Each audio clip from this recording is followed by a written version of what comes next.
name is Rebecca Dean. I am the Senior Associate Dean in the College of Liberal Arts, and on behalf of the Office of the Dean, it is my pleasure to welcome you to the keynote event of the 2024 Season of Festival of Ideas. What began in 2005 with a generous donation by UT Arlington alumnus Mustaq Ahmed, it's grown into an endowment funding dynamic programming that showcases the unique aspects of the arts, humanities, and social sciences. By appealing to a multidisciplinary audience, Festival of Ideas brings together the 12 departments and 4 centers that make up the College of Liberal Arts at UTA. Making all of this work as a team sport, and I am pleased to recognize several people who have been critical in making this season successful. The Native American Student Association, the Departments of History, English, Sociology, and Anthropology, and especially Drs. Stephanie Cole and Sam Haynes, were on the ground floor of the planning. They, along with Dr. Les Reidenen, who is the Assistant Dean of the College, Ms. Christy Brady, Ms. Ashley Wilder-Dickey, and Ms. Amy Keller-Garnett, have done hours of work to bring today to you. So I am so pleased to be able to be introducing Dr. David Treuer to you. David holds a PhD in anthropology and is a professor of creative writing at the University of Southern California. Ojibwe Indian from Leech Lake Reservation in northern Minnesota, his most recent book, The Heartbeat of Wounded Knee, was a 2019 finalist for both the National Book Award and the Carnegie Medal. A 2019 New York Times review says, and I quote, "Through memoir, interviews, and extensive reading, Treuer counters the familiar narratives of invisibility that have so readily frozen America's indigenous peoples. Interweaving stories from family members, the voices of policymakers, and assessments of contemporary youth culture, the book introduces alternative visions of American history. The result is an informed, moving, and kaleidoscopic portrait of American survival, resilience, adaptability, pride, and place in modern life. Rarely has a single volume in Native American history attempted such comprehensiveness." And having read the book, I would say it achieved such comprehensiveness. The book is wonderful, and I'm so pleased David is here with us today. Please join me in welcoming him.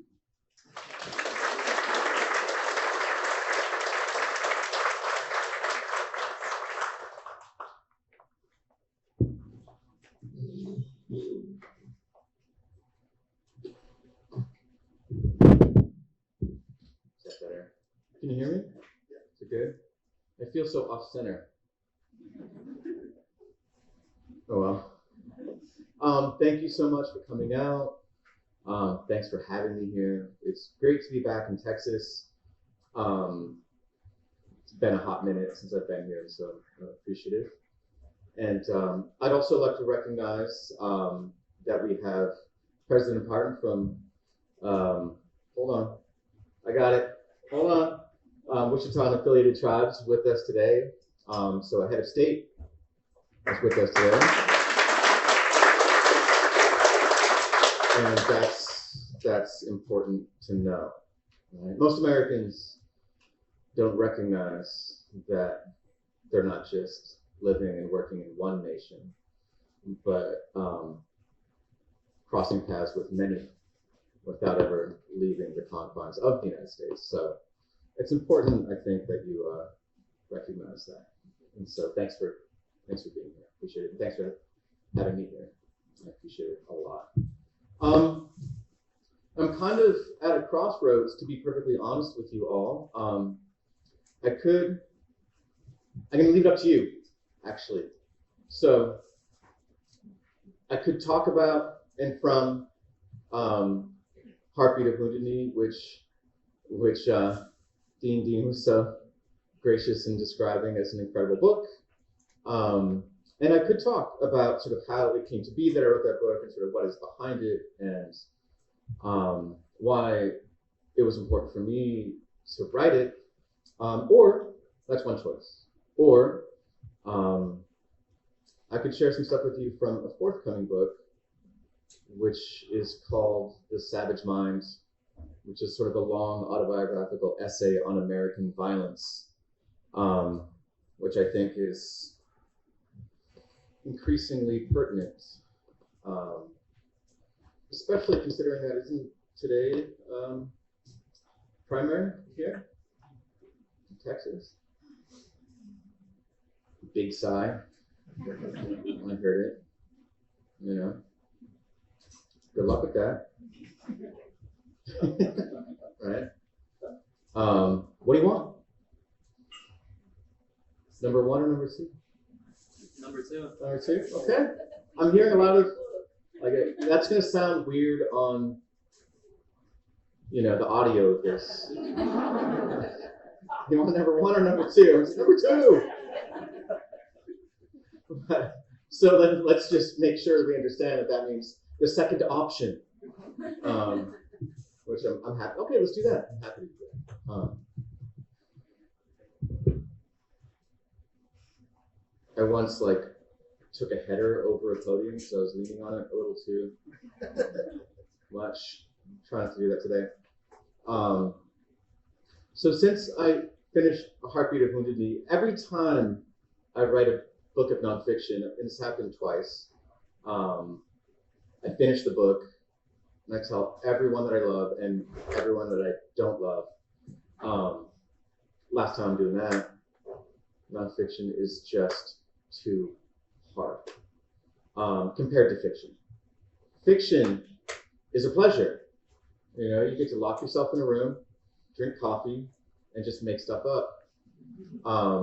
So it's the life of a professional liar, which feels good. Nonfiction is kind of exhausting. A lot of research, a lot of going out and talking to people, and appearances to the contrary. I'm a little bit antisocial, and it's emotionally exhausting and physically exhausting. So every time I finish one, I'm like, that's it, I'm done. So I said that after Res Life, my first nonfiction book. I said that after Heartbeat, my second, and I'm like, no more. And I was like, but I've become obsessed, you know? Obsessed with sort of the question of American violence, you know, its character, its flavor. I don't think that our society is necessarily more violent than others, you know, and statistics kind of back this up, you know. It's not at the top of the list. I mean, it doesn't top the list, but it's near the top of the list. But it feels particularly fraught, particularly violent. So I've been trying to figure out how, why. Clifford Geertz, I don't really do anthropology, but I'm gonna make myself a liar at this particular juncture. Clifford Geertz has a line in an essay of his most famous essay, where he says, "Every culture, as the proverb has it, loves its own form of violence." And so I've been thinking long and hard about what is America's form.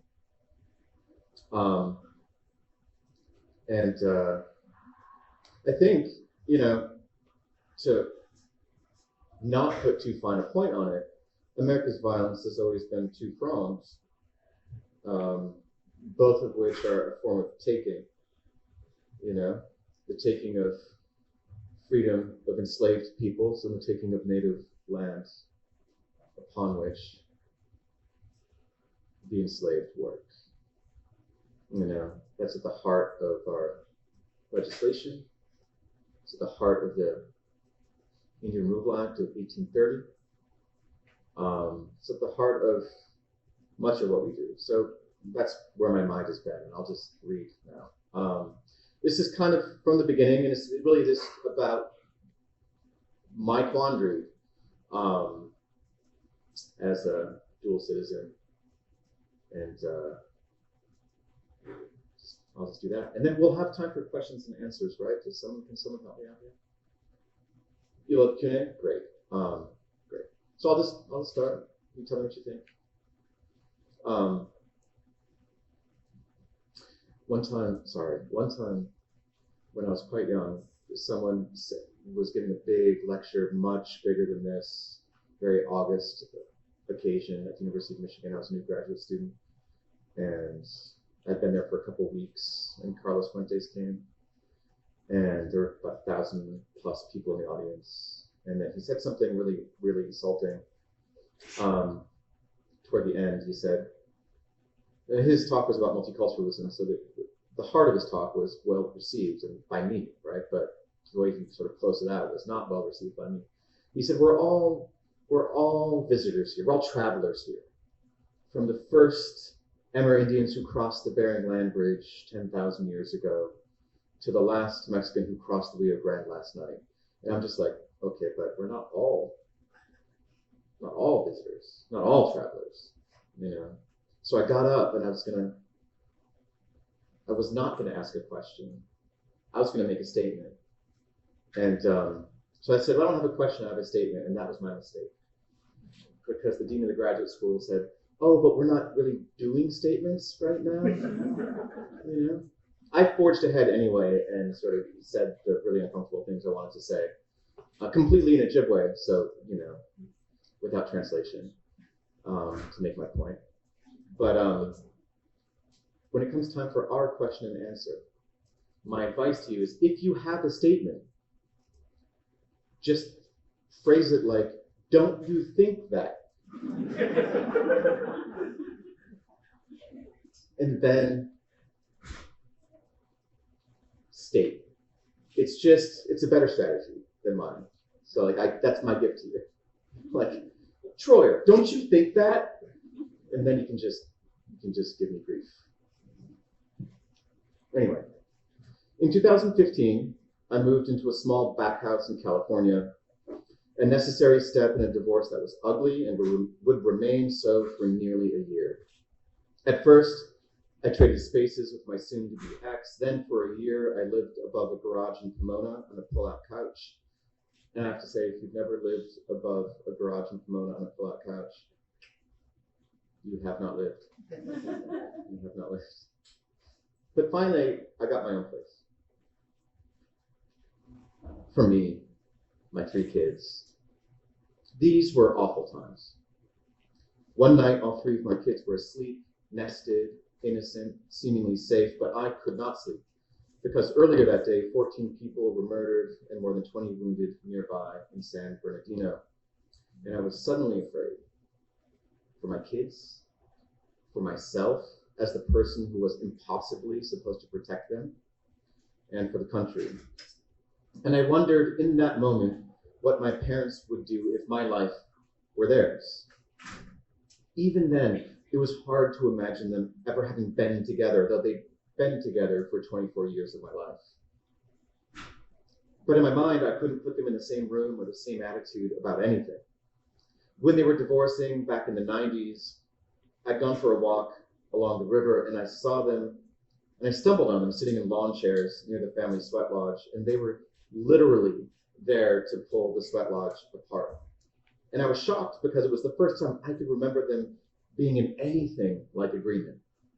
They were both sad, both contemplative, both staring at the frame of sticks that had once been theirs and was, I think, for them symbolically a representation of their union. But back in 2015, I felt like my life was being pulled apart too, between the one I'd been living with my children and soon-to-be ex, and the one unknown and unknowable to which I was headed. It was as if some dispassionate tinkerer had made a series of small cuts and extracted the spine, the plot, the structure of my life, as if to say, let's see what happens now. In a strong bid for mimesis, the same cuts seemed to be happening to America, the country that, like my parents, both birthed and plagued me. The same unknown, the same uncertainty, the same darkness descending on the horizon and creeping closer. I did not know how to deal with any of this. I don't even think I knew how to be. But I did know this. I was the sum of my parents' faults and ambitions. My father was nothing if not intense, a deep feeler whose emotions ran very close to the surface. Despite his emotional architecture, or perhaps because of it, he approached his jobs and his life as an opportunity to make the world better.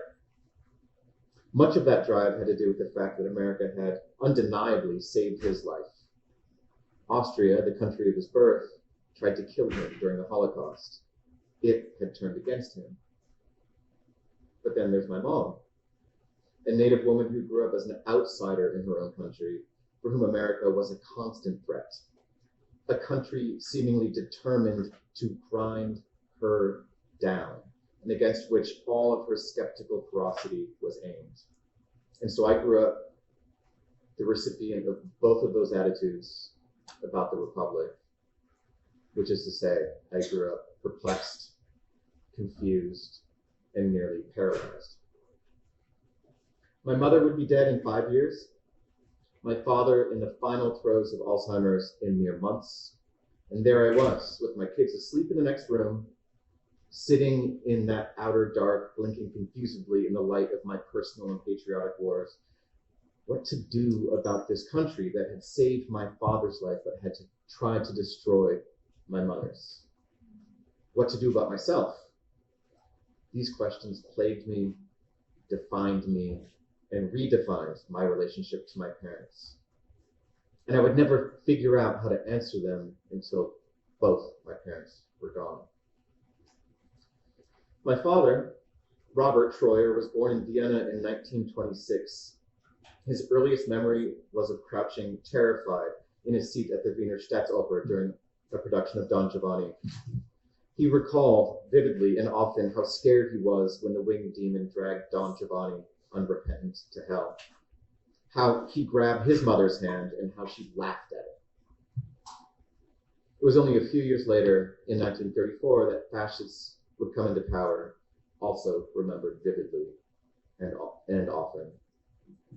My grandfather dipped into the family's meager savings to pay for English lessons for my father, delivered in the back of the stationery store he managed in their working class neighborhood. He taught my father how to cook, how to mend his socks, how to sew buttons, how to navigate public transportation. And he told him often, we won't be able to stay here for long, and the future lies in the West, and the future lies in English, and it is most likely that you will be on your own. My father was 12 at that time, and my grandfather was not wrong. After the Anschluss in March of 1938, things got worse. Just before the Nazis smashed the windows on the Kristallnacht, the family itself broke apart. My grandmother and father fled, sometimes together, sometimes separately, through Germany, Belgium, England, and Ireland, where my father found refuge at a Quaker boarding school in Waterford. My grandfather went into hiding in the Austrian countryside, posing as a farm laborer, and with the exception of 2 cousins and an aunt and an uncle, the winged demons came for the rest of the family, and they were eventually turned to ash. My grandfather, just a little aside, I never got to meet him. He died before I was born. But he's kind of badass, honestly. So, he went into hiding with fake papers as a farm laborer. My grandmother and my father, they managed to escape. Then he went out of hiding. He got different papers and applied for a visa to leave the country. And, he gave himself, and you were allowed to take the means of your employment with you under the conditions of those visas, but no money, because it was all about the money and it was all about the land. There as here, right? And so he decided to pose as a musician. And he spent their entire savings, which wasn't much, on a viola that he could not play because he was deaf, and a bespoke tuxedo, the means of his fake profession. If he'd been stopped at any point by anyone and just said, play me something, it would have been over. And he would have been killed. But that's the kind of guy he was. He's just like, oh, yeah, you're not going to get anything from me. He's just like, brave, maybe foolish, but brave nonetheless. Against all odds, my grandparents and father were reunited in Southampton, and in 1939 they sailed on the SS Westerland under a Nazi flag, docking in New York Harbor in February of that year. By 1940, the family settled in Yellow Springs, Ohio. In those early days, they bought the only house they could afford in the black part of Yellow Springs, across from the AME church. My father's closest friends were his neighbors and the other outsiders in their integrated high school. He hadn't been in the country more than a few years before he joined sit-ins at lunch counters around Yellow Springs and Dayton. He'd been a second-class citizen in Austria, and so he made common cause with second-class citizens in Yellow Springs. When he turned 18 in 1944, a lot changed. He became a father at age 18, a soldier, he enlisted in the United States Army, and an American citizen. And the Army, in its infinite wisdom, pulled this fluent German and English speaker from his unit. My father, the only thing he wanted at that point in his life, he just wanted to go back to Europe and kill Germans. That's all he wanted to do. That was like, he's really, really excited to do this. And they're like, no, we're not going to do this. Yes, you're fluent in German. Yes, you're fluent in English. But no, we're going to pull you from your unit, send you to an intensive language course, teach you Japanese, and send you to the Pacific. Because, brilliant, right? Where he served in the Philippines and later in Okinawa. And even there, he managed to find common cause, because after the conclusion of the war, he was supposed to work for that wonderful oxymoron of military intelligence, interrogating Japanese prisoners of war. And then none of that happened. He ended up working to break the black market in stolen army goods in the Philippines and later Okinawa. But he made common cause with the prisoners, though. He'd go down to the motor pool, because the Japanese prisoners of war were working in the motor pool. And Jeeps were very easy to steal, notoriously easy to steal, I guess. And he's like, hey guys, think you could install a kill switch so my Jeep doesn't get stolen and I don't get in trouble? And they're like, yeah, sure, okay, yeah, no problem, easy. It's he was friendly. He was a small, compact, powerful man, and I think he possessed a lot of charm. There was great power in his legs and arms, and it wasn't until he was 70 and I was 26 that I could honestly say that I could outwork him. His power, I think, was a result of his energy. He never seemed to stop moving. After the war, he returned to Ohio, suddenly home, and just as suddenly the father of 3 boys with his first wife, Nancy, and he entered a new chapter of life as the zealot of civic engagement. He found work in a steel mill outside of Chicago. As one of the few people in the shop who could read and write, he moved up as shop steward. He became a labor union organizer, and that became his life for a while. My father was funny. I wish if he were here, he would just take over, honestly. But he learned English by listening to the radio in the 1940s. And so he didn't have a German accent at all. He just sounded like a 1940s radio guy. And he never lost that accent, his mid-Atlantic radio voice. It was comical, right? When I was a kid and I'm in trouble, it's like, David, that's deeply disappointing. And then me and my older brother, Anton, David, you are grounded. Thank you and good night. It's just you couldn't be scared of it. You just laugh. And then he'd get mad. He's like, that's not funny. And I'm like, it's kind of funny, Dad. He and Nancy and their 3 sons moved to northern Minnesota, where my father got a teaching degree and took a job as an English teacher at the Cass Lake Senior High School on the Leech Lake Reservation, my reservation. This is America, right? So what do you do with this first language German-speaking Jewish immigrant veteran? You have him teach Shakespeare to native kids. That's what happens, He'd snap his suspenders and quote Shakespeare. All these Leech Lakers are just this guy's weird. But it's funny, he had a long life, and I was thinking the other day, I have a friend from Red Lake Reservation. We have lots of family and friends at Red Lake. It's really close to Leech Lake, and his nickname is Spank. But it's not a story we need to tell. And Spank was we were just talking, and he's like, yeah, your dad was my teacher in the gifted, talented program at Red Lake High School. I'm like, what? He's like, yeah, he's my teacher. And he's like, he's the only reason I got into college. I was like, what do you mean? Well, like, I'd always hand in my papers, and he'd always hand them back, and they'd all be marked up, and he'd be like, Roger, you can do better than that. Try it again. Yeah. He's like, he took me seriously. And, like, that's the only reason I was able to get into college. You know? I was like, he had this effect on people. You know? Like, people come out of the woodwork over the years and talk about him to me. It's always very surprising. Anyway, so he was teaching high school English at Cass Lake on the Leech Lake Reservation. That didn't last very long. I'm not quite sure why. He was fired. I know that much. He says he was fired because he decided to teach the Communist Manifesto. This is the 50s, right? He's like, well, if the kids are going to hate communism, they should know something about communism. You know? The logic holds, you know? But I'm not sure that's... I think he was just insufferable and hard to work with.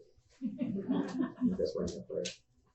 After his job at the high school, he worked for the Bureau of Indian Affairs and the Community Action Program under Johnson's War on Poverty. As a soldier in that war, he was ferociously committed to helping people. He traveled to reservations all over the state: White Earth, Leech Lake, Red Lake, Boys Fort, Fond du Lac. And he once delivered roses to an elder at Net Lake, which is one of our more remote communities, in the dead of winter, by keeping them on his lap for the entire 200-mile drive. And she'd never received flowers from anyone before, much less roses in January or something like that. It was just like that, you know? I was going on a date once with someone from my community, from Leech Lake. I picked her up, and she's like, oh, yeah, my aunt says to say hi to your dad. I'm like, what now? Yeah. And she's like, well, my aunt was just telling me that, like, you know, there's this community called Mission, because there used to be a mission there, but it hasn't been for a long time.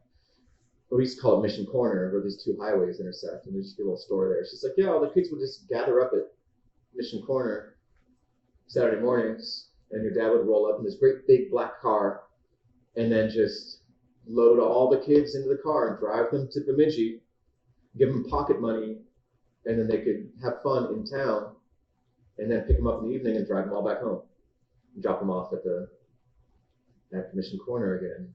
And she's like, yeah, he was the only white man who ever paid any attention to us, and you know, whoever like actually cared about what we were up to and make sure we had something fun to do, you know. And I was just like, the shadow is intense. My father is everywhere.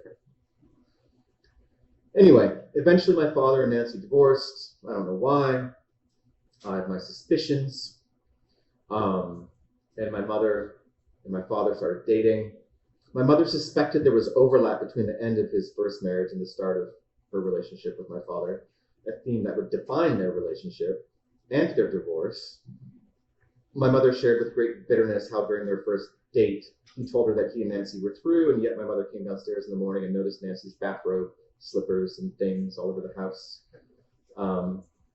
Anyway, after a few years, having run out of jobs in Minnesota, he and my mother moved to Washington, D.C. in 1967. Of all the things that a person could do during America's post-war boom, my dad cleaved to public service, labor unions, teaching, social service administration, community building. But by 1978, after I'd been living in DC for 10 years, and my three siblings and I had been born, my half-siblings from my father's first marriage were adults by the time we rolled around. My mom, having just obtained her law degree, said, and I quote, Bob, I'm moving back to the res. I'm taking the kids. You can come with me or not. I don't care. And he's like, let's go. So they moved back to Leech Lake. But my father really loved Native people in a really modern way, which was unpaternalistically.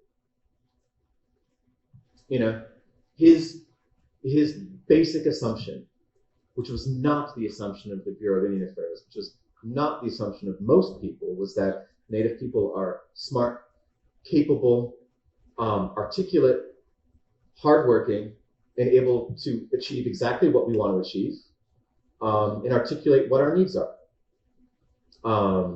That was a renegade kind of position. you know?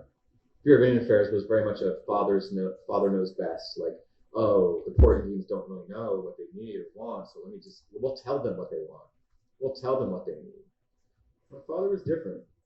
So I kind of asked him about that. I'm like, yo, like, what was it like growing up, or not growing up, but like living and like making your home on the res? And he just kind of spread his hands wide, and he's just like, I've been kicked out of my country and persecuted. So had they. So we had an understanding. It felt very comfortable living there. Here was a man who, back when he lived in Washington, D.C., stood in line to have a flag he purchased himself fly over the U.S. Capitol for a day. I think you can still do this, right? And every Memorial Day thereafter, like, we didn't have a flagpole in the yard, but he'd go out in the swamp and he'd cut down a balsam tree, well, swamp edge, they don't grow in swamps, and skin it, and then like tie the flag to it, and then just like prop it up in the front yard every Memorial Day. He loved this country in spite of everything he knew about it. And he loved it in a way that I never felt that I could. Because however much I was my father's son, I was also my mother's.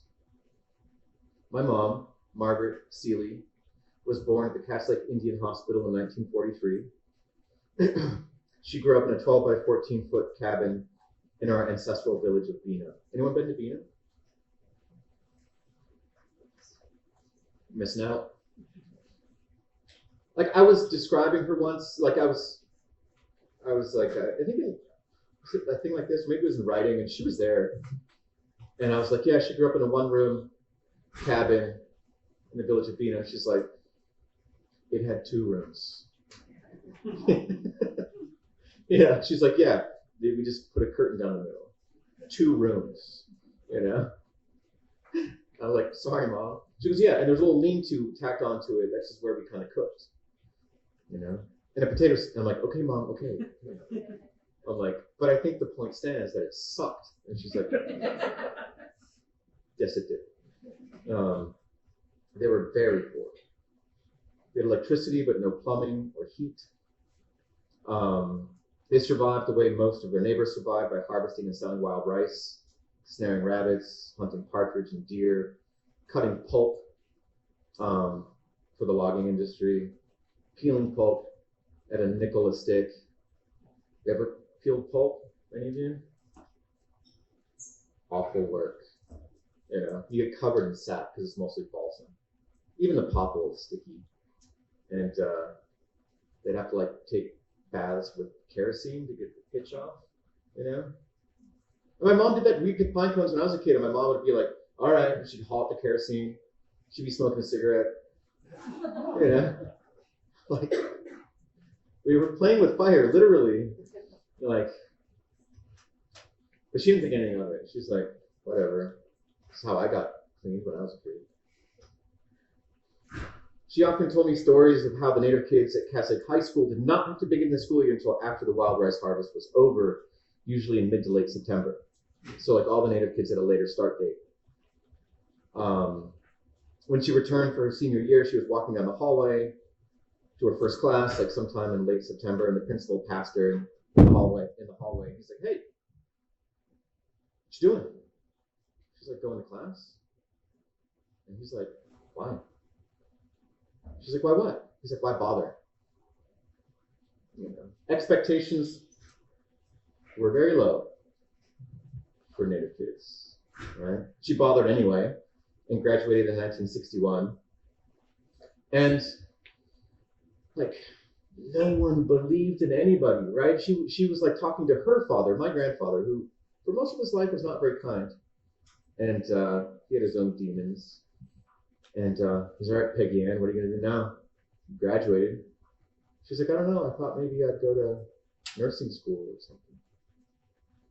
And he said, you think you're fucking better than us?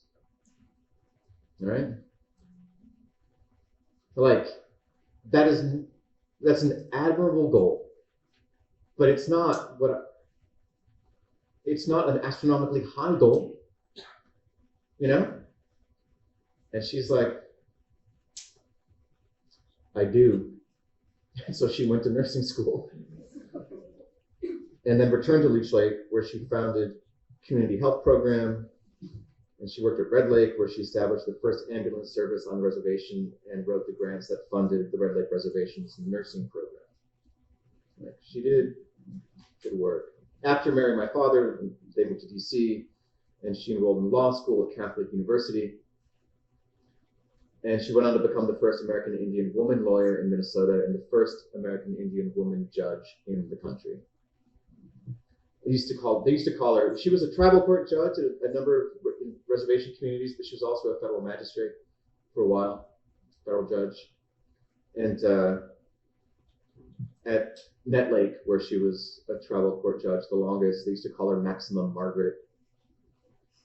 You know, because her first day of work there, like, there was some repeat offender, like, you know, he had alcohol problems and he was a domestic abuser.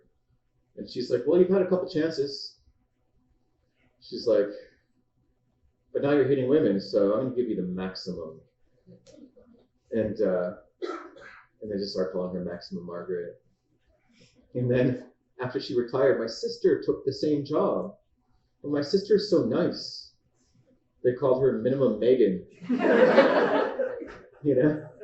And then I was teasing my sister about it. She's like, I've gotten rougher, I've gotten tougher, and now they call me Moderate Megan. I'm like, well, that's good, sis. That's good.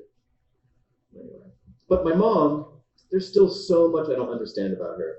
I do not understand how someone who'd been told in ways direct and indirect that she wasn't supposed to achieve anything could be driven by so much ambition.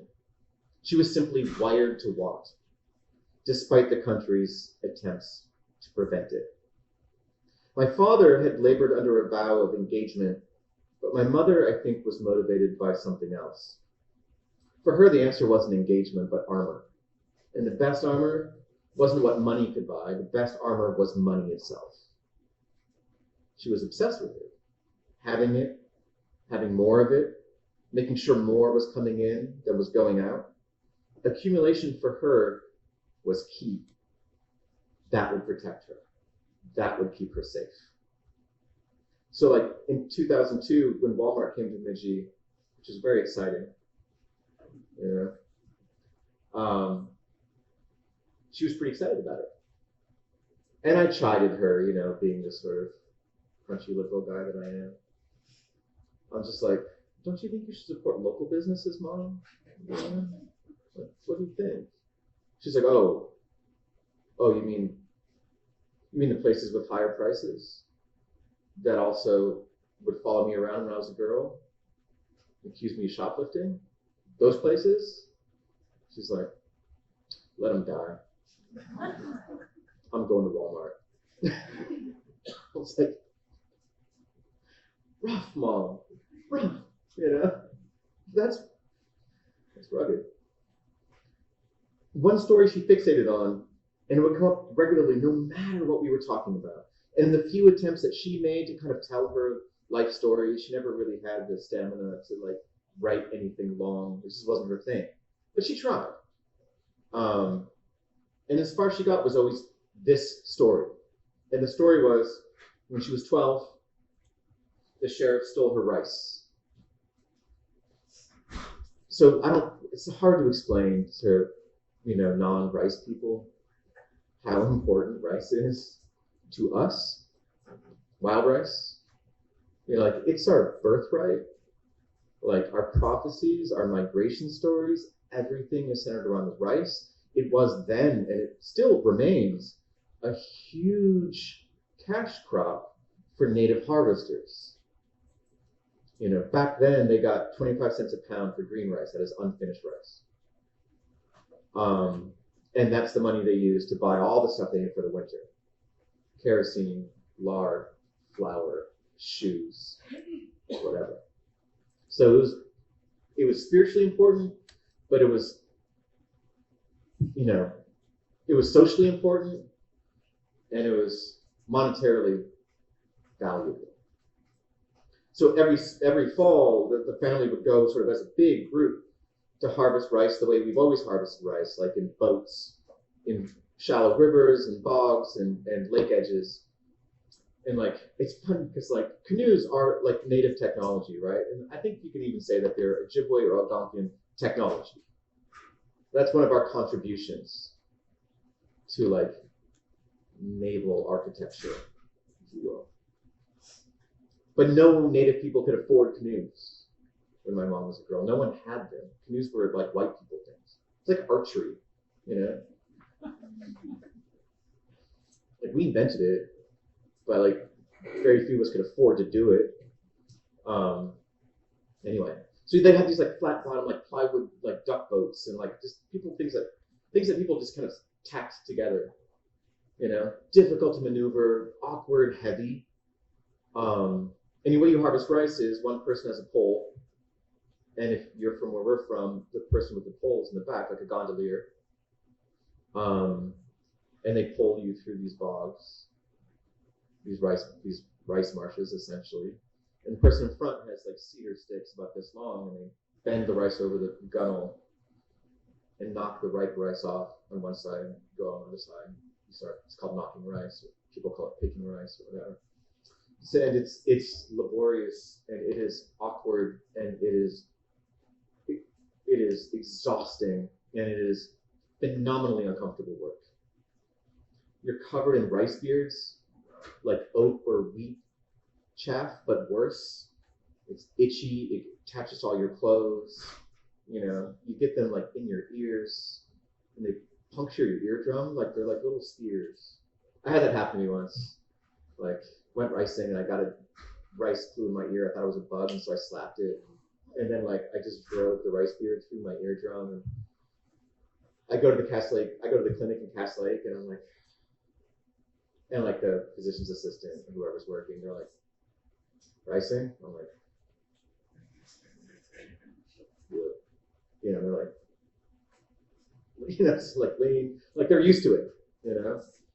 But it's hard work. It's not fun. I love it, but it's not fun. Anyway, at the end of the season, you collect up all the rice that you've harvested, and just in like gunny sacks essentially, and you sell them by the pound, and that's your income for the winter. So one fall, the family spent a few days camping and ricing at Ravens Point on Lake Winnie, which is our ancestral village site. The weather was terrible. It was stormy and windy and cold. My mother and her ricing partner, another girl, a cousin of hers, had been given a flat-bottom plywood duck boat to use. The wind was catching them. They're getting blown around. And my mom weighed less than 100 pounds at that time. She's like hanging off the pole to try to keep them on course and to keep them from drowning. By the time they got back to the landing, everyone was exhausted. Their hands are numb and tingly, cold, covered in rice beards and worms and spiders. But they gotten a good harvest. The rice had been really ripe and ready to fall that day. Waiting for them at the landing was the sheriff, who told them, and he's 100% wrong, this is why she wanted to become a lawyer,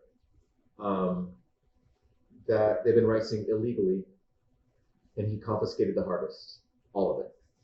Everyone knew, because they knew him, that he was going to sell the rice and keep it himself, keep some for himself, sell most of it, and keep the money. Everyone knew this. He just made his rounds to the boat landings, confiscating rice, which he then sold for profit. There's nothing anyone could do, but I think this was like a small episode or example for my mom of what the country was up to. It was, to my mother and to my community more generally, never up to any good. As for the community itself, it was made up of our relatives and neighbors in the village of Bina and the other small villages at Leech Lake and White Earth in this sort of loose like constellation of relatedness. And it was really only there in Bina, but then to a lesser degree, a little further away from there, that my mother kind of felt comfortable, I think. It was only there that she would like just kind of be at ease and just laugh and joke and let herself be teased. She was not good at letting herself be teased. It's where she felt safe. And so from her, I inherited the same distrust, the same belief that it was a matter of time before the country came for me. I mean, I did all the right things. I achieved. I barely misbehaved. And I'm gonna lean into that. No matter what you've heard, I don't misbehave. I earned. I kept my hands metaphorically and literally where they could be seen. And I inherited too from her, for better or worse, I think, the same kind of wanting, ambition, and greed for her and for me were the armor that protected us from the spears that would pin us to the ground, if they could. So, I came of age in the 90s with the different and warring natures of my parents' attitudes fighting for room in my head. Sorry, I'm getting over a cold. It's like a parting gift from my children. They're very generous in some ways. But anyway, I was in college in the 90s, and that's when the kind of the multicultural wave was kind of cresting. I was a little suspicious of it. I kind of noted the superficiality of many iterations of it. It seemed that all anyone wanted from us, Native people, other sort of ethnic communities too, but particularly from us, were like the 3 Fs: food, folklore, and fashion. They wanted that in our suffering, I think, too, because despite the adoration that was beginning to creep into how people thought of me and my tribe and my reservation, and by extension, Native Americans generally,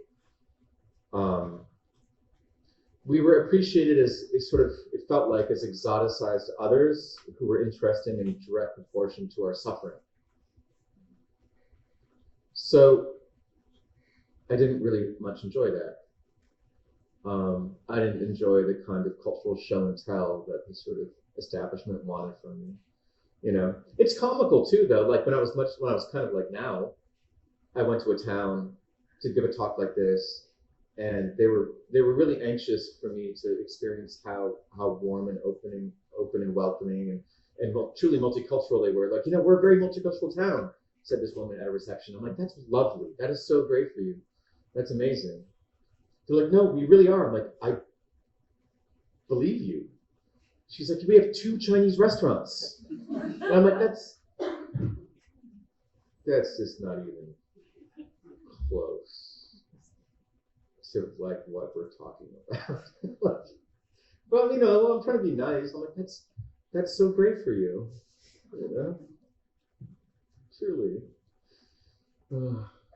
Anyway, so it really became easy for me to align myself with my mother's response to this country.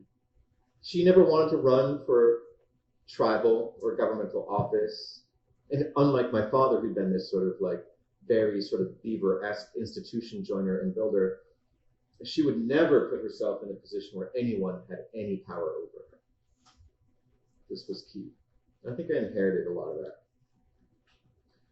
Around this time, the 90s, I was home for the holidays in 1990, and there was a memorial walk and ride culminating in a vigil at the Bemidji waterfront commemorating the 100th anniversary of the murder of more than 300 men, women, and children at Wounded Knee, South Dakota.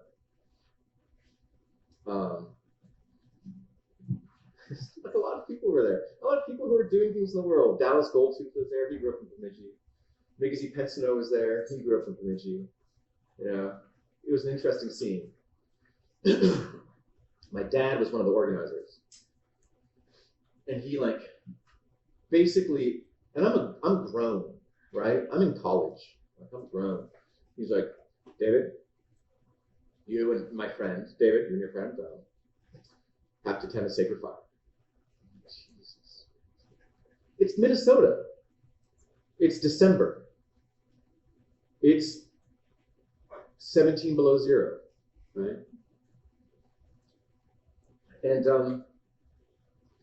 I was bitter at having to stand around outside overnight, tend the flames of the sacred fire.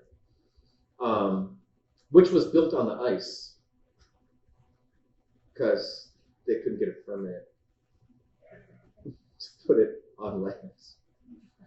Which is really funny, right? I mean, of course, it's not gonna. I mean, the ice is like 2 feet thick. Like, it's not gonna. We're not gonna fall through.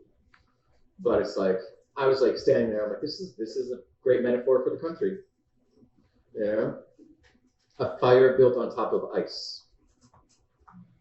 That's America. You know, you're welcome. My father gave a speech around the fire. He was a man who savored his words. He was in no hurry. I don't really remember the substance of the speech except that it was about justice, but what I do remember is that he kind of liked to linger on the word justice a little too long. And so he's like, justice.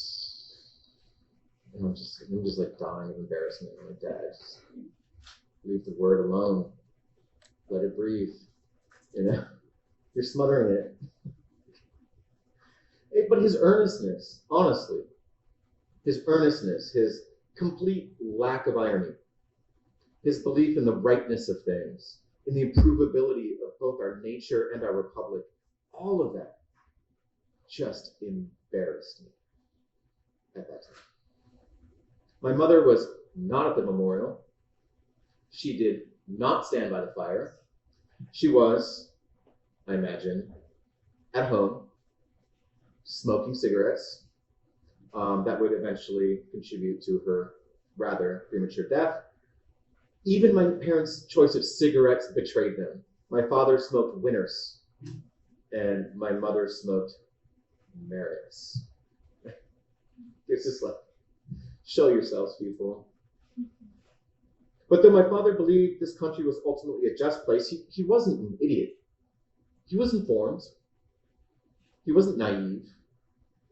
All through my childhood, as we drove to this place or that place, you know, he'd be like, oh, right over there is where the Sandy Lake massacre took place. You know, the long walk in the winter. They promised annuity payments, and they didn't come. They had to walk back to their communities. You know, this many hundred died, or whatever.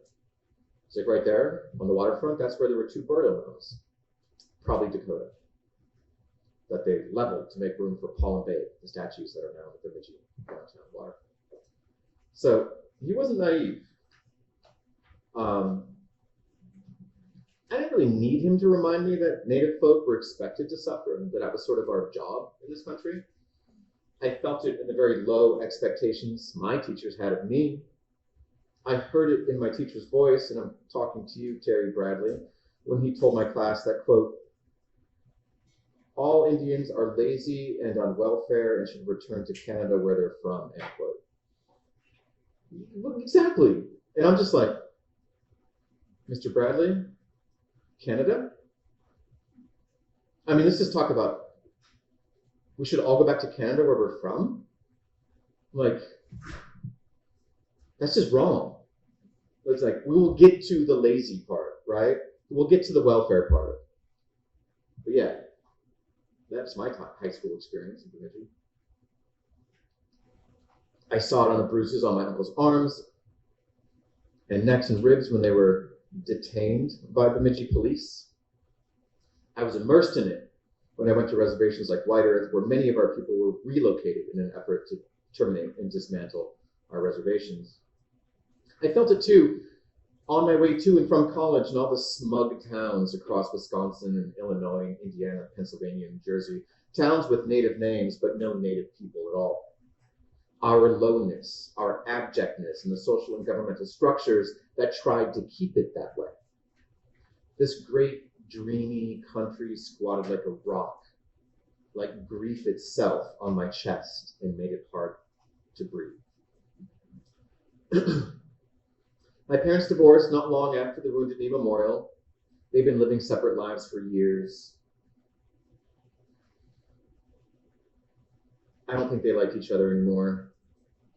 When they finally divorced, they both came to me with their disappointments. My mom felt betrayed by my father's adultery, and my father felt that my mother simply didn't love him anymore, and both of them were right. It's one of these strange moments when everyone's right. After the divorce, they each, in their houses exactly a mile apart, began their respective declines. In 2001, my mom was diagnosed with lung cancer, which she managed to beat. People will always surprise you, but they very rarely break character. Instead of feeling like she won the lottery, I mean, she beat lung cancer, right? And that was my reaction to her remission. What her cancer taught her was that death was indeed coming for her. She was overprescribed oxycodone, which dampened, shaped, and then authored the end of her life in March 2020. It was the oxy, not her lung cancer, not her subsequent bout with pancreatic cancer, which she also beat, that did her in. My mom lost her life because she lost her body, but my father lost his because he lost his mind. One time, weeks before my father's final decline, he and I were having lunch. We were at the tail end of things. I knew it. Everyone knew it. His Alzheimer's had taken most of his stories by then. I don't know if many of you have lived and sort of, dealt with relatives that die that way, but we all generate our tapes in life, like the stories we tell about ourselves and about our place in the world, about the world. We all play our tapes, and as we get older, they start to degrade until we have fewer and fewer of them left, until there's just a few, and then one, and then none, right? We were toward the end. And so I'd heard everything that my father could say, I thought. I'd heard all the stories when he talked. He loved to tell stories. And he lost most of them, right? But we're eating lunch, and I was like, hey, Pops, how was the food in the Army? Never asked him that. I was curious, And he just looks at me, and he's like, no complaints. First time in my life, I got to eat 3 meals a day as much as I wanted to eat. It's pretty great. He was, to be honest, one of the least complaining people I've ever known, at least in terms of his physical comfort or pain or the physical pain. I mean, about his feelings, he complained all the time. But about his body, never, ever. But then he started telling a story I hadn't heard, or it was new to me. When he was stationed at Okinawa in 1945, the civilian population of Okinawa was in famine after the war. Horrible famine.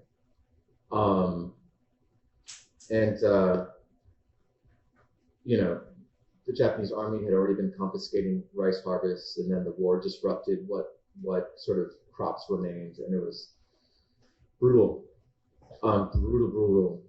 famine at that time. And my father, it's there for everyone to see. And my father's like, this isn't right. And so they hauled, and in the mess hall that my father ate in, his 3 meals a day, as much as he wanted, all the soldiers would scrape their trays into these big oil drums. And then my father's like, well, we should put that to use. And he would just haul the drums off base so the civilians could eat. These people starving. And you took a lot of pictures too. I've seen the pictures. It was not exaggerating. And people would line up. He goes, they were so poor. They were so destitute. They didn't even have bowls or cooking vessels. So they would pick food out of the garbage and put it in whatever they had. Hats and empty shell casings and boxes and whatever. People were so poor. And he started to cry when he was telling this. But then the base commander got wind of this. And he's like, well, we can't be feeding the enemy. And so he ordered the cooks and orderlies to douse the leftover food with bleach and not haul it off base. My father's crying even harder when he's telling me the story. He's just like, they were so thin. He's like, they were starving to death. And so my father all of the cooks, all of the kitchen staff were all African American, because that's how the army functioned in those days. My father was Prince. And so this immigrant, my father was, and went to talk to the guys in the kitchen. He's like, all right, you feel like disobeying orders? And they're like, yeah. And so they all disobeyed orders. You know? These immigrants and second-class citizens in the U.S. Army disobeyed orders and hauled the food off, did not douse it with bleach, and hauled the food off base anyway. And the Okinawans and Japanese lined up down the block, and they like bowed to the kitchen workers, as my father told me. They bowed to my father, and he's crying now, like freely as he's telling the story. And I'm just sitting there, right? And I asked him, I said, I don't know, did it feel weird? You know? He's like, what do you mean? I'm like, well, did it feel weird? Like, considering what the Japanese army had done in China, in Nanking, and to American soldiers in Bataan and the Philippines and Malaysia and Korea, did it feel weird to do that? And then he just pounded the table. And he started yelling at me. He gave me that look that I was familiar with from when I was a kid, this look of like utter disappointment. He's like, these were people, David. Starving people. That was enough. That's all I needed to know. That's it. I've been ashamed of him for so long. Ashamed of what I considered his weakness. Ashamed of his surplus of feeling. But now I'd finally managed to become ashamed of myself. And so I stopped eating. I was just like, how can you stand it? How can you stand the things this country does?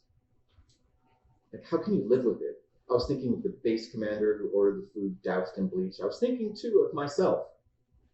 I hadn't chosen this country any more than it had chosen me. But I couldn't abandon it. Because to do that would be to abandon my tribe and my homelands. Can't do that. I said, Dad, you chose this place. I said, gesturing to the house and the birds and the pine trees. Like, you chose this country, so how can you stand the things it does? And he stopped eating, and he put down his silverware, and he spread those great, big, like, gripping hands of his. He's like, no one else wanted me. I was hunted down in Austria, barely tolerated in England and Ireland, but America saved my life. It saved my life. So it's my job to save it from itself. That's the deal. That's the bargain. That's just how this works. After that lunch, he died. A little bit before he turned 90, we knew it was coming. Because of his Alzheimer's, he'd been dying by degrees. Blood vessels in his brain snapping like dry spaghetti.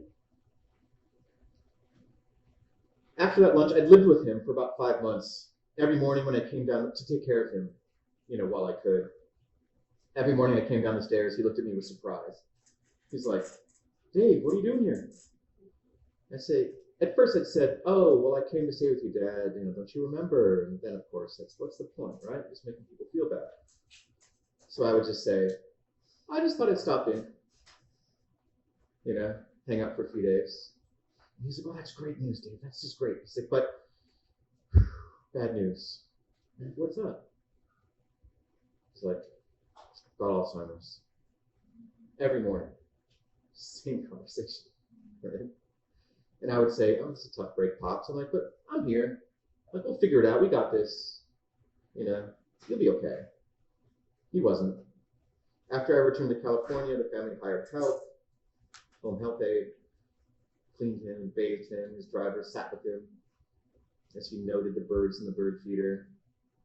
He had a couple strokes, and then he didn't talk much after that. And then eventually he moved to my brother Paul's house in Duluth, 140 miles from his home on our reservation.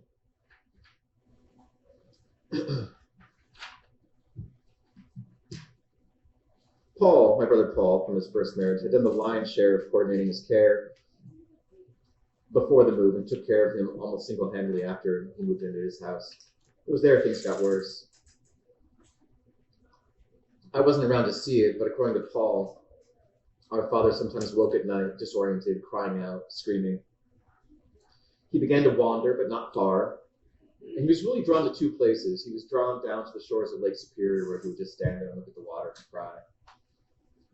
And he was also drawn to the refrigerator.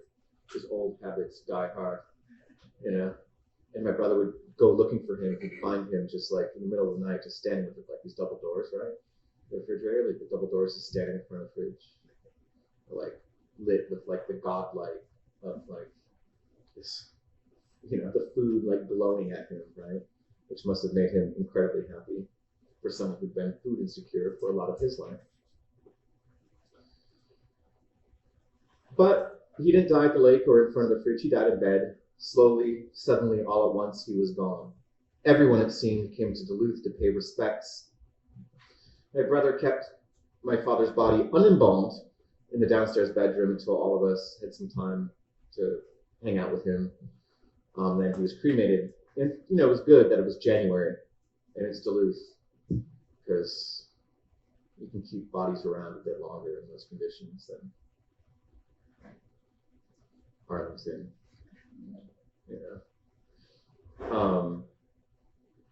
I showed up, and to show I was really okay, I got as many people in the family involved in the game to see who could stand on one leg the longest.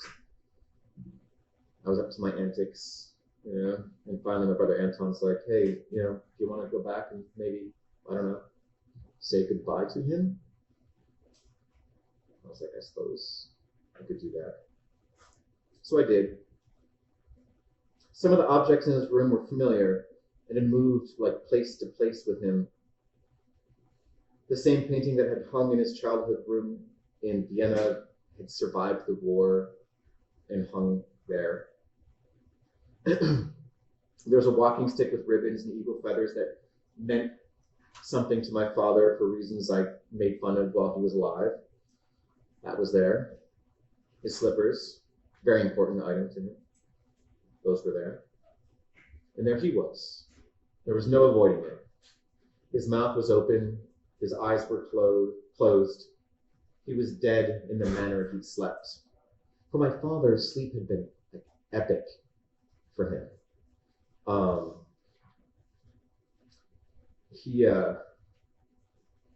When you had to wake him up when you were a kid, he would like sit up and he'd be tense. He's like, what is it? What's going on? What's up? What's the deal? I always thought he was frustrated with me when I was a kid. And I didn't really understand. I couldn't appreciate how his panic had so much more to do with him.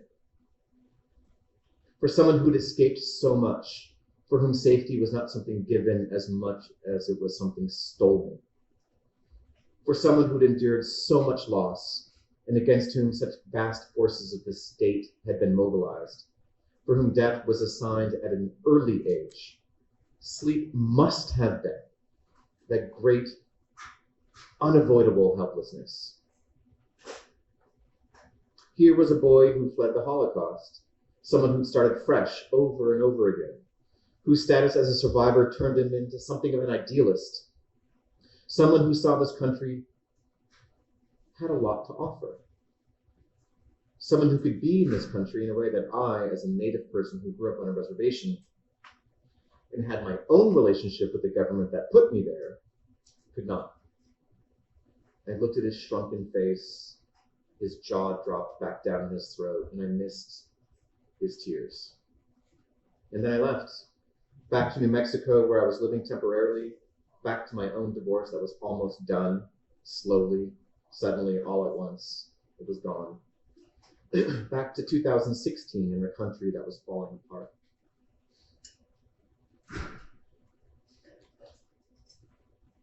In the months after his death, I had a chance to visit my old writing mentor at her home. She asked about my father, of whom she'd been terribly fond.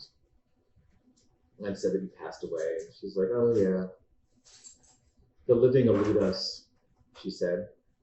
It's only possible to understand people after they're dead, because that's when they finally sit still and we can see them. She too would be gone in a few years. And she wasn't wrong. It was only after my father sat still that I could see him clearly, and could see also that I'd begun to absorb some of his worldview. Not all of it, but some. By degrees, not epiphanically, not pegged to any one thing, but by degrees his belief in this country stopped seeming ridiculous to me. The polarities within me were in the process of being reversed a bit. I could no longer write off this country as my mother had. I couldn't see it as a place that existed only to exercise its worst impulses. Hope of all things for my country and for myself began to filter in.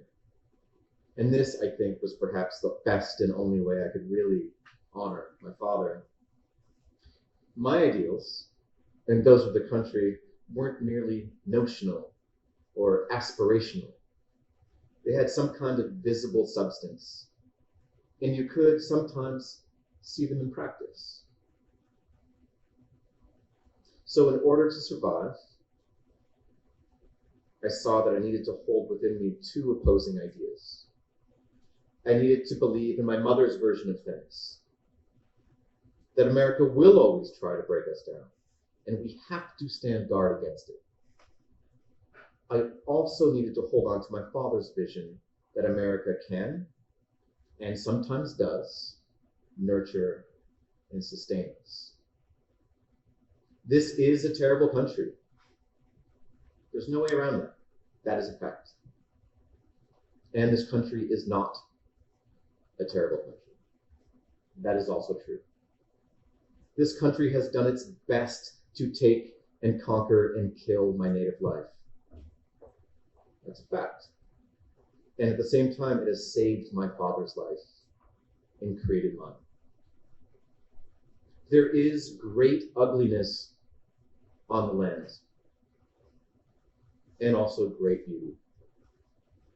This country would and will do its worst at the same time as it embodies the most nurturing habits our civilization has to offer. There is no reconciling any of this. These contradictions cannot be reduced or done away with. I must, and I'm going to suggest we must, find a way to contain both. That was the challenge.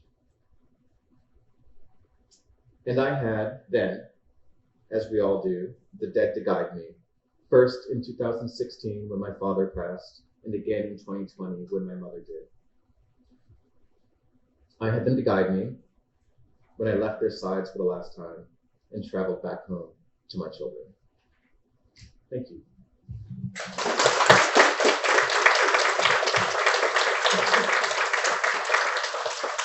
Do you have time? Time for one or two questions. Oh, I went on too long. I apologize. Who's got a question? Yes. I grew up in Minneapolis. Oh yeah? Wanted to ask, do you miss the cold? I do miss the cold. Yeah, I love it. Like, and I get back there. Like, I'm back in Minnesota about 4 months out of the year. Once my kids graduate, I'll be able to maybe reverse those polarities and be back home in the homelands like the majority of the year. California, some other times. You know, I miss it. Is there a guy in Shelton here? He said he was in the class earlier, and he said he was coming to this thing and he was going to ask a question. Because we didn't, okay, anyway. Yes. Okay, it is a question, not a statement. I just finished Red Light, which I loved, and some of your questions I had you already answered because I wanted to know more about your dad. Well, here we go. Yes, thank you so much. But something that really resonated with me, and I did not know this, I confess my ignorance, that Native Americans did not have U.S. citizenship until the 1920s. It's true. So I was thinking about that, and also that your father's family got their citizenship revoked. My father's family? Yeah, like Austrian Jews. Oh yeah, well he they lost. Yeah, sure, he lost his We're Oscar. talking about two governments that were trying to exterminate, like, Yeah. all your ancestors. Right. How did, and let's mention the Mr. Bradley Civil War, right? How did you get sort of climb out of that? Oh, That may be a whole other topic. I mean, it's pretty stunning. I'm not conflict averse. Let me put it that way. Yeah, I mean, you know, we didn't get universal suffrage. There were some Native people in some contexts who got U.S. citizenship at different times for different reasons, but very few. But it wasn't universal suffrage until 1924, and even then, it wasn't universal because in places like New Mexico, Native folks didn't have the right to vote till like 1954, I think, right? And it's easy to see why. It's the same reason why they're trying to disenfranchise Native voters in North Dakota right now, you know, because they're afraid of the Native vote, you know? I mean, the only reason that Arizona went for Biden and New Mexico went for Biden is the Native vote. They're afraid of it, you know? It makes them uncomfortable. In a place like North Dakota, which has a shocking number of Native people, like that's a swing vote right there. You know, you can swing the state, absolutely. You know, Minnesota, the Native vote in Minnesota swung Franken into office. You know, Wellstone. Anyway, yeah.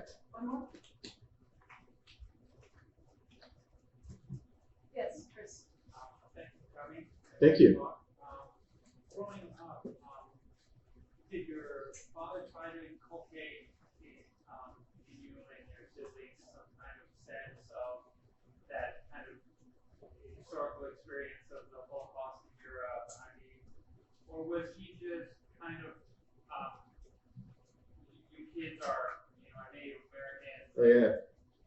That's a great question, and I really appreciate how it's put. I've been chided on occasion, to be perfectly honest.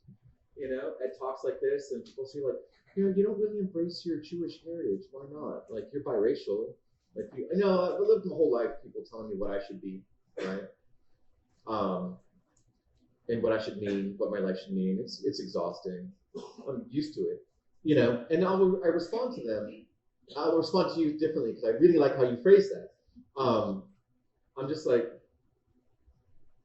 my father was the only Jewish person I knew.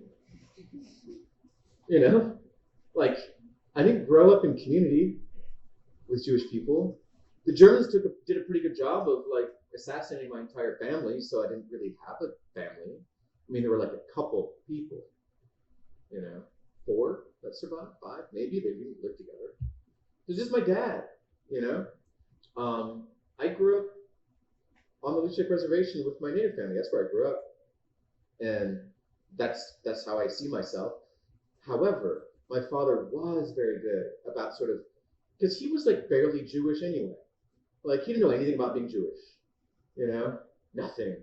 He knew really nothing about being Jewish. Like rather comically, he decided I needed a bar mitzvah, but he'd never been to one. He never had one. He didn't know what they were, you know. And he's like, David, you need to have a bar mitzvah. I'm like, why?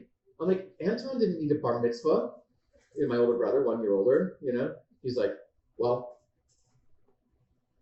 you're more complicated. And I'm just like, but I don't even know what that is. What's a bar mitzvah? He's like, well, it's a ceremony to become a man. I'm like, hard pass, you know? And he's like, I had to do it anyway, right? And he just kind of made it up. Like he had no idea what he's doing. Like, 0, you know? And so that said, he was a talkative dude. And for him, like, maybe he tried to keep the wound a little too green, you know, in terms of his own experience of the Holocaust and his own losses. Like, it was always an emotional moment for him. But a byproduct of that was that he was very talkative about his early life, the experience of the Holocaust, the experience of Jewish people in general. Like, you know, it was something that I was very aware of, and it's sort of a legacy and a history that was very much a part of our conversation, you know, as a child. and I guess it was a weird kitchen table, right? Because like my mom's like this sort of trailblazer, like we're talking about treaty rights and citizenship and treaties, and like it was a weird, like I was really lucky, like I had a lot of privilege, I'm trying to think about it in an interesting way, like, and my older brother has become sort of, I think, inarguably, the most important ceremonial leader of the last 50 years, for Ojibwe people generally, right? So it's kind of like the Pope, and so like a lot of Native people like really struggled to like connect to community and connect to traditions, and it's like there's roadblocks, and you don't know who to talk to, you don't know like where do I get my name, who do I ask, like where is the ceremony even happening, and and then feel very awkward, because it's hard, right? This is hard to do. It's hard to rehome yourself if you've got some disconnection. And that's never been something I've had to deal with. Like, I was raised in my community. I was raised around my ceremonies, and I have access to them, and it's like, it's a tremendous privilege, to have access to that, as it is to have access to my father's past and have him talk to me about it, like, it's a privilege, I recognize, and I guess I'm grateful for, yeah. As it has been a privilege for us. One question only. Oh no. Oh, thank you all.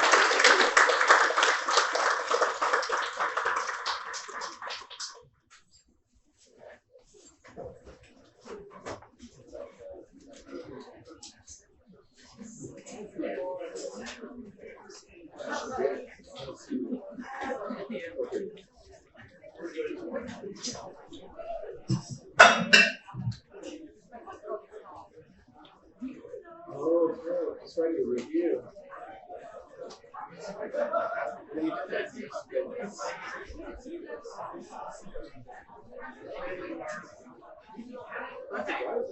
We're going into 13th. Right. Yes, that's the I think it's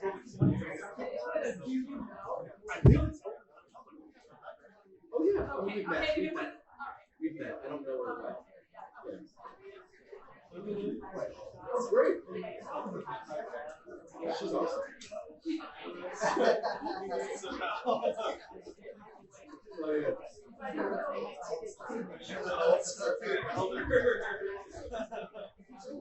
Well, we don't always translate that. Sure we do. Yeah. Yeah.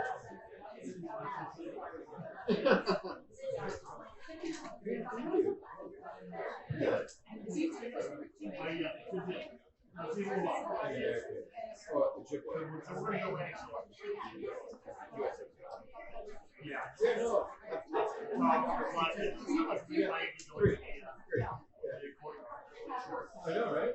I haven't got that passport yet. It was super easy. Yeah. Once you get the thing, I got my passport in 3.5 weeks. Yeah, it took like a year to get mine. Chris, great question. Thank you. My question.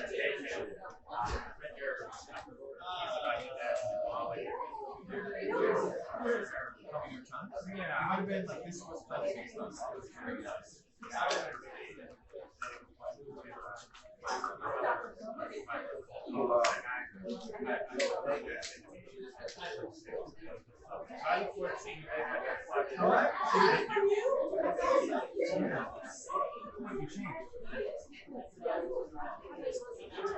Oh, nice.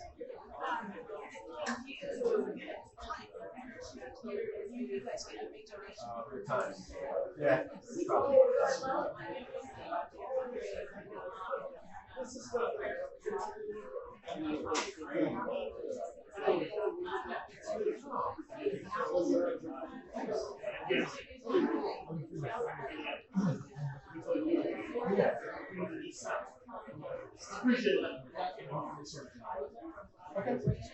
For those who are part of the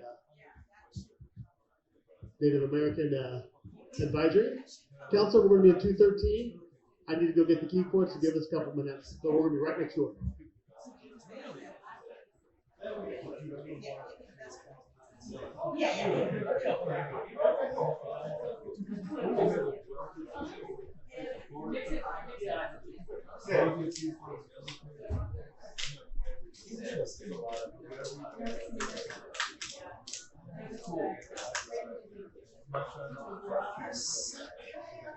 Really?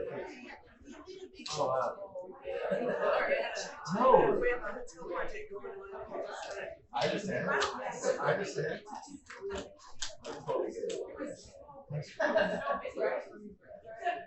Actually, awesome.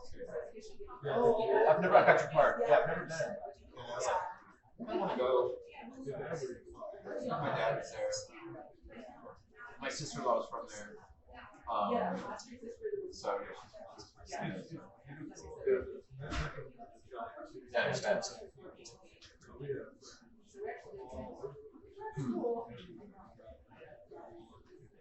Oh, it's cool.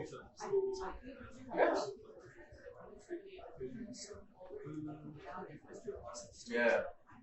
Oh, that'd be great. Never been a big one. So, back to work for you. It's always work. We're going to the little garden. Like we're going, walking over.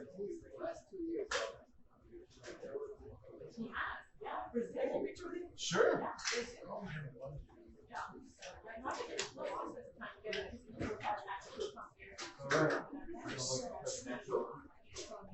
There's no plans.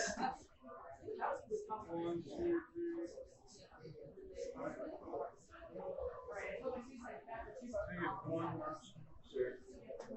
That's your son. Cool.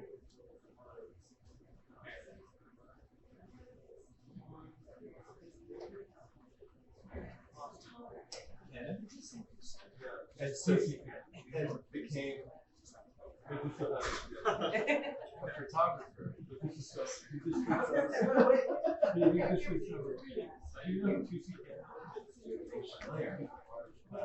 Right. Yeah.